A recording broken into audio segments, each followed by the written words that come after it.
Aliangushwa hapo.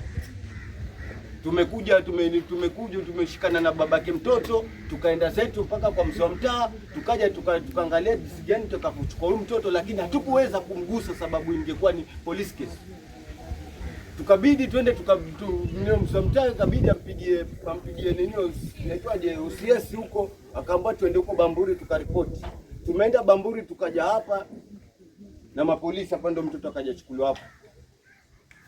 Na kwa kweli inauma sana kama mtoto mdogo atakuwa mnaramba mchanga hapa. Maji alikuwa kibao hapa.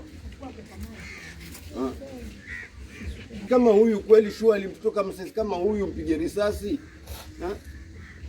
Tunasema kwamba tumechoka na haya mauaji ya kiholela ya kila siku yanayotekelezwa na polisi.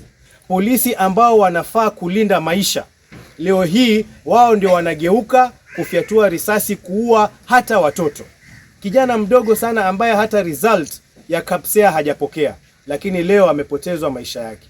Kwa hivyo kwetu ni kusema kwamba tunataka kuona haraka iwezekanavyo haki iweze kutendeka. Wale maafisa ambao walihusika kwa hili tendo wanajulikana, washikwe mara moja, wawekwe korokoroni. Hatutakubali hatua nyingine yoyote ikiwa sio hao polisi kushikwa na kuwekwa korokoroni. Kwa hivyo tunataka kuhakikisha kwamba IPOA, who have the responsibility of following up on police excesses, they do their job and they make sure that justice is done for Dennis. Justice for Dennis. Justice for Dennis. Justice for Dennis. Justice for Dennis. Justice for Dennis. Justice for Dennis. Something.